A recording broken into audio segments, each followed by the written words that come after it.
Hello students, welcome to you all in my YouTube channel go tech plus. मैं हूं अभिषेक चित्तौड़। मैं आज आपके लिए न्यू टॉपिक लेकर आया हूं जिसका नेम है energy.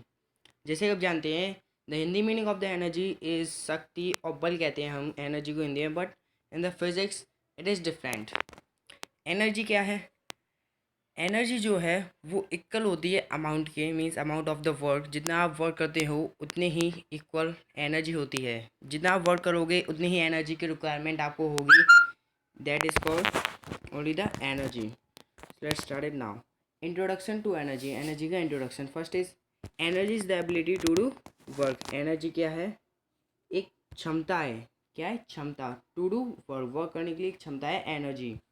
So the amount of energy possessed by body is equal to the amount of work it can do when its energy is released. जो एनर्जी है, energy is equal to the amount of work done. जितना आप काम कर सकते हैं उतनी ही energy का आपकी रिक्वायरमेंट होगी। जैसे कि आप किसी जस्ट कंसिडर 50 kg का weight, if you will lift it, so you will need only the 50 joules. 50 joules की ही आपको रिक्वायरमेंट होगी। ऐसा नहीं होगा कि आप 100 जूल्स, उससे भी मोर एनर्जी की रिक्वायरमेंट हो जाए आपको। It will never happen. So now energy is a scalar quantity. Energy क्या है? स्केलर क्वांटिटी है because it has only magnitude but no direction. इसमें से मैग्नीट्यूड होता है, डायरेक्शन नहीं होती। मैग्नीट्यूड मीन्स इसकी बल और क्षमता। Then energy is equal to the work done. Energy is equal to the work done. Energy work, जितना ही वर्क आप करते हैं, जितना ही वर्क होता है, एनर्जी उसी के ही इक्वल होती है। The next unit of energy. Energy की unit. The units of energy, units of work and energy are the same. जो वर्क और एनर्जी की यूनिट होती है सेम होती है। सो ऐसा यूनिट ऑफ द एनर्जी क्या है? Joule, which is denoted by J. Now, whenever means when the work is done, an equal amount of energy is consumed. Means जब भी कोई वर्क होता है so equal amount of energy consume की जाती है। इक्वल अमाउंट ऑफ एनर्जी की ही requirement होती है जब भी आप कोई भी किस means any work if you have done. The energy required to do 1 joule of work is called 1 joule energy. Means energy की जो रिक्वायरमेंट होगी 1 जूल वर्क के लिए, मीन्स 1 जूल वर्क के लिए 1 जूल एनर्जी की रिक्वायरमेंट होगी। Okay, then the bigger unit of the energy. Energy की बिगर यूनिट क्या है? Kilojoule. Then the unit of energy joule was named by British physics scientist. मीन जो energy की यूनिट है जूल, एनर्जी की ऐसा यूनिट क्या है? जूल। जूल जो यूनिट दी गई थी वो किससे दी गई थी? A British physicist James Prescott Joule. जो ब्रिटिश के फिजिसिस्ट थे, मीन्स जिनकी फिजिक्स अच्छी थी, physicist James Prescott Joule, James Prescott Joule द्वारा दी गई थी। Different forms of energy. Energy की different forms. Energy exists in many forms. The main forms of energy are main forms of energy. First is kinetic energy, second potential energy, third chemical energy, fourth heat energy, fifth light energy, sixth sound energy, seventh electrical energy, eighth nuclear energy. अब हम इस lecture में kinetic energy and potential energy इन दोनों के बारे में discuss करेंगे। Then first is kinetic energy. Kinetic energy क्या है? The energy of a body due to its motion is called kinetic energy. Kinetic energy क्या है? काइनेटिक एनर्जी आप कह सकते हैं जब भी कोई बॉडी मोशन में होगी तो उसकी काइनेटिक एनर्जी ज़्यादा होगी। कैसे? बॉडी यदि मोशन में है, if the body is in motion, तो बॉडी मोशन में है तो उसकी काइनेटिक एनर्जी होगी। जैसे कि आप एक रनर को भी देख सकते हैं, जब रनर रन करता है तो हम क्या कहते हैं कि उसकी स्पीड ज़्यादा, मतलब कि उसकी काइनेटिक एनर्जी ज़्यादा है, वो मोशन बहुत तेज़ी से कर रहा है। So that is called the kinetic energy. When a body is brought to rest, जब भी कोई बॉडी रेस्ट में लाई जाती है by opposing a force, it lost its kinetic energy, अपनी काइनेटिक एनर्जी को लॉस्ट कर देता है। लॉस्ट कर देता है इसका मतलब क्या हो गया? जब भी कोई बॉडी मोशन में रहेगी तो उसकी काइनेटिक एनर्जी भी बनी रहेगी। Then kinetic energy is equal to the amount of work done.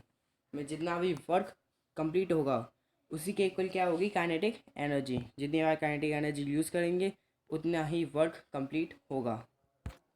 Then formula for kinetic energy. Kinetic energy के लिए फॉर्मूला क्या है? The kinetic energy of a body is measured by the amount of work it can do before coming to rest.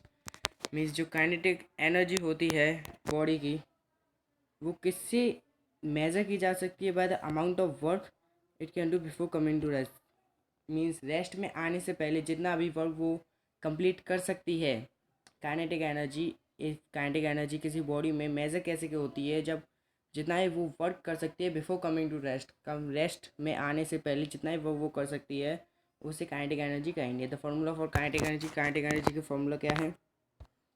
Kinetic energy equals to half M V square. इसमें M किस लिए है?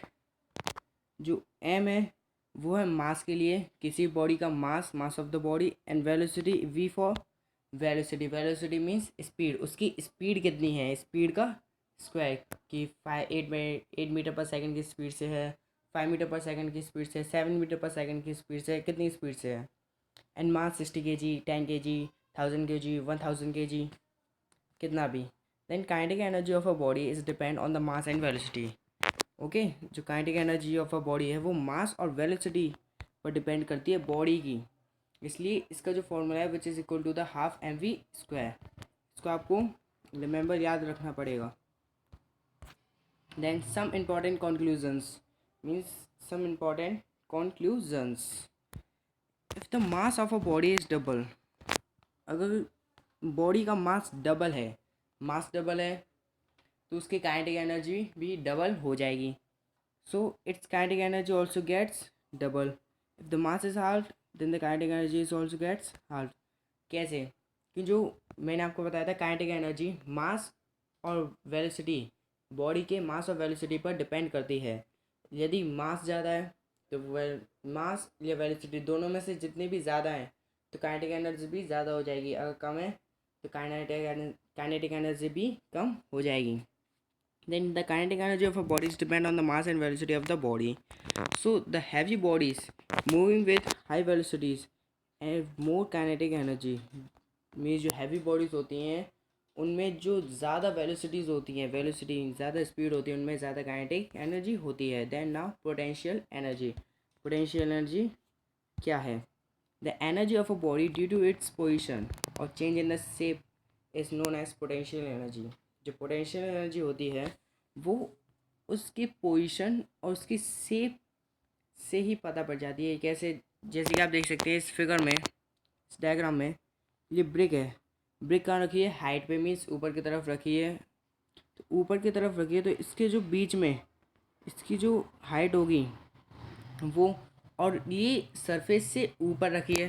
कहाँ रखी है? सरफेस से ऊपर।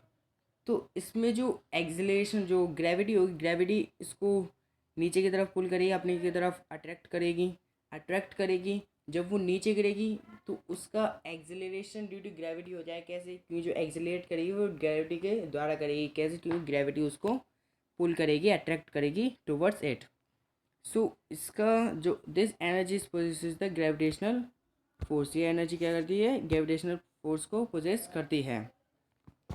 Then the energy of a body due to its position above the ground is called gravitational potential energy.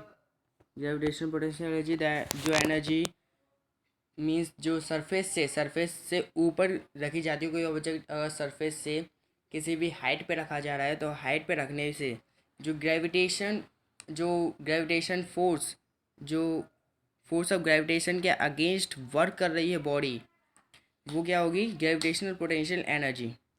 So the energy of a body due to its shape and size is called elastic potential energy. Elastic potential energy से जो energy किसी object की shape और size को change कर सकती है, that is elastic potential energy. The potential energy stored in the bent bow is used in the form of kinetic energy in the throwing of arrow. आप इस figure में देख सकते हैं कि इस फिगर में उसने काइनेटिक जो पोटेंशियल एनर्जी को उसने किस में ट्रांसफॉर्म कर दिया? काइनेटिक एनर्जी में। क्योंकि जब वो सरफेस से ऊपर है, ये जो वो सरफेस से ऊपर है, सरफेस से ऊपर होने पर इसमें ग्रेविटेशनल फोर्स एक्ट कर रहा है, तो इसमें पोटेंशियल एनर्जी हो गई। पोटेंशियल एनर्जी को इसने स्टोर किया बैंड में, इसी तीर में, बो में पोटेंशियल एनर्जी को स्टोर किया। पोटेंशियल एनर्जी को स्टोर करके इसने उस एनर्जी को किस में ट्रांसफॉर्म कर दिया? काइनेटिक एनर्जी में। जैसे आप नेक्स्ट में देख सकते हैं इसने काइनेटिक एनर्जी में इसको कन्वर्ट कर दिया। The sum of potential energy and kinetic energy is called its mechanical energy. जो काइनेटिक एनर्जी और पोटेंशियल एनर्जी का दोनों को सम होता है वो that is called mechanical energy. A body में possesses energy when it is not in motion, this energy is called potential energy. जब भी कोई बॉडी मोशन में नहीं होगी और किसी भी हाइट पे रखी जाएगी जो ग्रेविटेशनल फोर्स की अपोजिट में एक्ट कर रही होगी। Then formula for potential energy के formula, the potential energy of a body is due to its higher position above the earth and is equal to the work done on the body against gravity and moving the body to that position, उस position के लिए बढ़ाने के लिए। So now the formula of the potential energy is m into g into h। m into g into h means m means mass of the body का mass, g acceleration due to gravity and h is for height means जितना भी distance है surface और ground means ground की और height पे जितने भी ऑब्जेक्ट रखी है रूफ पे किसी भी हाइट पे तो उसके लिए कितनी है। m is for mass, g is for acceleration due to gravity, h is for height। Now thank you, subscribe my channel, like this video and please tell me how is this video। if you have, अगर आपके पास कोई भी confusion हो तो आप comment box में मुझसे पूछ सकते हैं।